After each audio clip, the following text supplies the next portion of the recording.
శ్రీ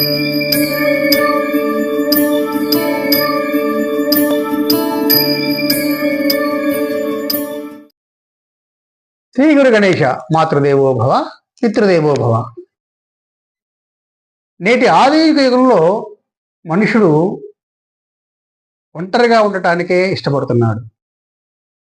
ఏ పనైనా తానే ఒక్కడనే చెయ్యాలి, ఒంటరిగానే అనుభవించాలి అని అనుకుంటాడు. సంపాదనలో అయినా, ఖర్చు పెట్టడంలో అయినా, ఏ పని చేయాలనుకున్నా కూడా స్వతంత్ర నిర్ణయాలు, తన మాటే చెల్లుబడే విధంగా ఉండాలి, తన మాటే నెగ్గాలి, తన యొక్క పనులే కరెక్ట్ అయినవని ఆలోచనలో నేటి యువతరం ముందుకు వెళ్తోంది. కానీ ఒకప్పుడు మనిషి ప్రయాణం అనేది ఒంటరిగా ఉండేది కాదు. వారు వాళ్ళ తల్లిదండ్రులను, గురువులను, స్నేహితులను, బంధువులను, ఎవరో ఒకరిని ఏదైనా ఒక మంచి పని చేసేటప్పుడు వారి యొక్క సహాయ సహకారాలు తీసుకునేవాళ్ళు. వారిని అడిగి ఆ పని మంచిదా చెడ్డదా, చేస్తే లాభమా నష్టమా అని తెలుసుకుని చేసేవాళ్ళు. కానీ నేటి యుగంగా వచ్చేటప్పటికీ ఎందుకు యువతరానికి అటువంటి వాటిని ఇష్టపడటం లేదు. కారణం ఎందుకు అని చెప్పేస్తే ప్రత్యేకంగా కారణం అంటూ లేదు. ఎందుకంటే ధనం ఎప్పుడైతే బాగా సంపాదిస్తున్నాడో ఆ రోజు అతనికి అవసరాలన్నీ కూడా ఆ ధనంతో తీర్చుకుంటున్నాడు. ఈరోజు చూడండి, మన దగ్గర డబ్బు ఎంత ఉంటే సౌకర్యాలు అంత ఎక్కువగా వస్తాయి. నీకు పొద్దున్న నిద్రలేచి టిఫిన్ కావాలి, వండుకోవాల్సిన అవసరం లేదు. పార్సిల్ కావాలంటే జొమాటోనో టమాటాకో పెడితే పొద్దున్న టిఫిన్ వస్తుంది. అలాగే మధ్యాహ్నం భోజనం ఏదో హోటల్కి వెళ్తారు, సాయంత్రం సినిమాకి వెళ్తారు. ఇక ప్రతిదానికి కూడా ఏది కూడా డబ్బుతోనే ముడిపడి ఉండటం వల్ల వాళ్ళు స్వతంత్ర జీవితాన్ని గడుపుతూ ఇతరుల యొక్క సహాయాన్ని, సలహాలని కానీ తీసుకుంటానికి ఇష్టపడలేదు. కానీ ఒకటి మడుపు నిజం, ప్రతి మనిషి కూడా వారి జీవితంలో చరవాంగంలోకి వచ్చినప్పుడు వారికంటూ ఒక సహాయం చేసే వ్యక్తి, లేదా వారికి సహాయం చేసే ఒక స్నేహితుడు, లేదా వారికి సహాయం చేసే ఒక బంధువు ఎవరో ఒకరు అనేది ఉండాలి. ప్రతి మనిషి పుట్టినవాడు చనిపోక తప్పదు. ఆ చనిపోయినప్పుడైనా వాడిని కాటికి తీసుకువెళ్ళటానికి నలుగురు మనుషులు ఖచ్చితంగా ఉండాలి. ఇది నేను చెప్పే మాట కాదు, మన పెద్దలు చెప్తున్న మాట. అందుకే మనం ఎంత ఒక్కరిగా ఉండాలనుకున్నా మనం ఒక్కరే ఉండకుండా నలుగురు స్నేహితుల్ని, ముఖ్యమైన బంధువుల్ని, లేదా ఎవరో ఒక వ్యక్తిని పూర్తిగా నమ్మి వారి ద్వారా నడవటం మంచిది.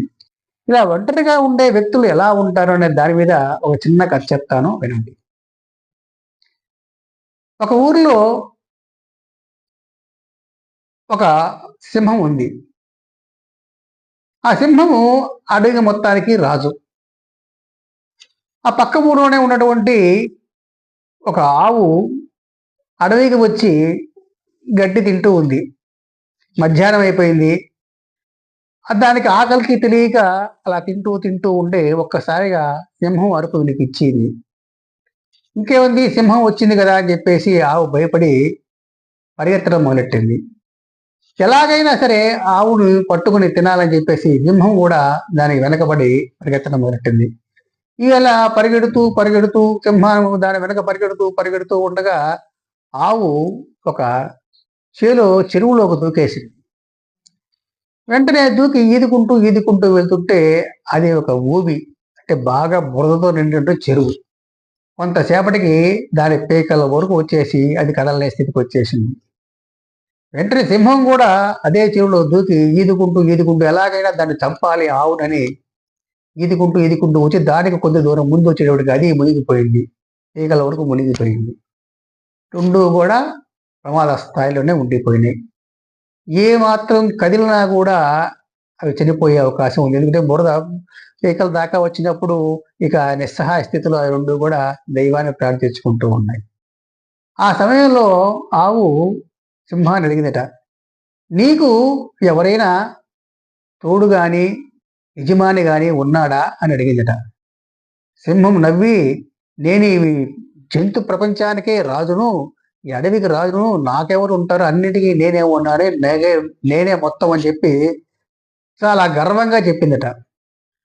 అప్పుడు నిన్ను ఎవరన్నా తీసుకెళ్ళటానికి కానీ నిన్ను కాపాడటానికి ఎవరన్నా వస్తారా అని సింహం ఈ యొక్క ఆవును అడగ్గా, నాకు మా యజమాని ఉన్నాడు, ఆయన ఖచ్చితంగా నన్ను తీసుకెళ్తాడు అని చెప్పిందట. ఇలా మాట్లాడుకుంటూ ఉంటే కొంతసేపటికి ఆ యొక్క ఆవు యొక్క యజమాని ఈ ఆవు ఎంతసేపైనా రాకపోయేటప్పటికీ వెతుక్కుంటూ వచ్చి బురదలో కూరుకుపోయిన ఆవును చూసి తనతో పాటు నలుగురిని తీసుకొచ్చి చిన్నగా ఆవును బురదలో నుంచి పైకి తీసుకొచ్చి తనతో పాటు తీసుకెళ్ళాట. ఆ తీసుకెళ్తున్న సమయంలో ఆవు సింహం వైపు చూసి, చూసావా,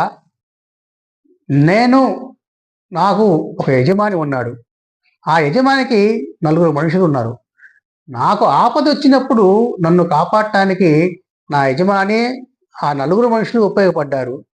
అదే నీకు చూడు, నీకంటూ ఎవరు పక్కన తోడు నీకు సహాయపడే వారు లేకపోవటం వల్ల నువ్వు ఈరోజు బురదలో కూరుకుపోయావని చెప్పి వెళ్ళిపోయిందట. ఇలా బురదలో కూరుకుపోయిన సింహము ఎవరు రాక అది అక్కడే మరణించిందట. అంటే ఈ కథలో మనం తెలుసుకోవాల్సింది ఏంటంటే, కథ మామూలుగా చిన్నదే అయినా కూడా మనుషుల యొక్క విలువను, మనుషుల యొక్క అవసరాలను మనకి కథలో తెలుసుకోవచ్చు.